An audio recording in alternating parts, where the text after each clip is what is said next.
नमस्कार. 1 वाटी मक्याचे दाणे घेतले आहेत. आता हे मक्याचे दाणे मिक्सरच्या भांड्यामध्ये टाकायचे. आता त्याच्यामध्ये मी 5-6 लसणाच्या पाकळ्या टाकल्या आहेत. नंतर 2 हिरवी मिरची टाकली, आपल्या तिखटानुसार तुम्ही टाकायचं आहे.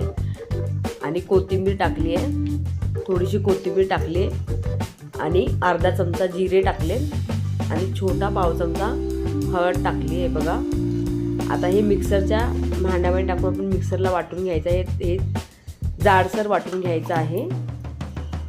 आता हे एका वाडग्यामध्ये आपण एका मोठ्या वाटीमध्ये मी 1 वाटी रवा घेतला आहे आणि पाव वाटी तांदळाचं पीठ घेतलं आहे. तर आता हे रवा आणि तांदळाचं पीठ मिक्स करून घ्यायचं आहे. ह्याच्यामध्ये मी चवीनुसार थोडंसं मीठ टाकलं आहे आणि घरचा मसाला टाकला आहे.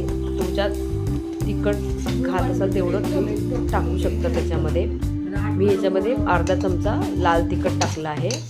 आता हे मिक्सरच्या भांड्यामधलं आपण काढून घ्यायचं आणि ते रवा आणि तांदळाची पिठी होती त्याच्यामध्ये थोडंसं पाणी टाकून आपण ते चांगलं पिठाचा गोळा मळून घ्यायचा आहे.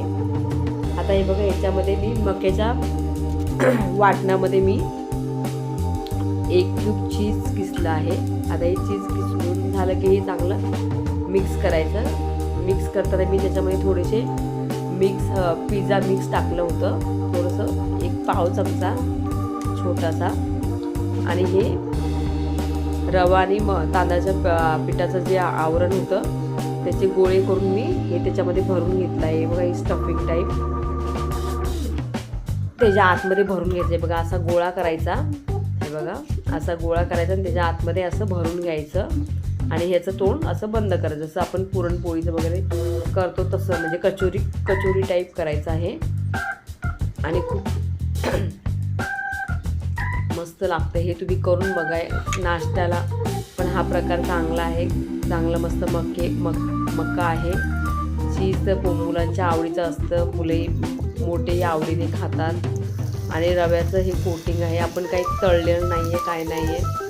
आपण हे मस्त आप्पे पात्रामध्ये असं टाकून घ्यायचं आणि थोडंसं 1 चमचा तेल वरून टाकायचं आणि त्याच्यामध्ये हे असं चांगले परतून घ्यायचं आहे. हे बघा चांगलं शिजलं आणि मस्त असे कुरकुरीत होतात. मस्त रवा आणि तांदळाची पिठी टाकल्यामुळे मस्त कुरकुरीत होतात. हे बघा, तर ही एकदा असं करून बघा.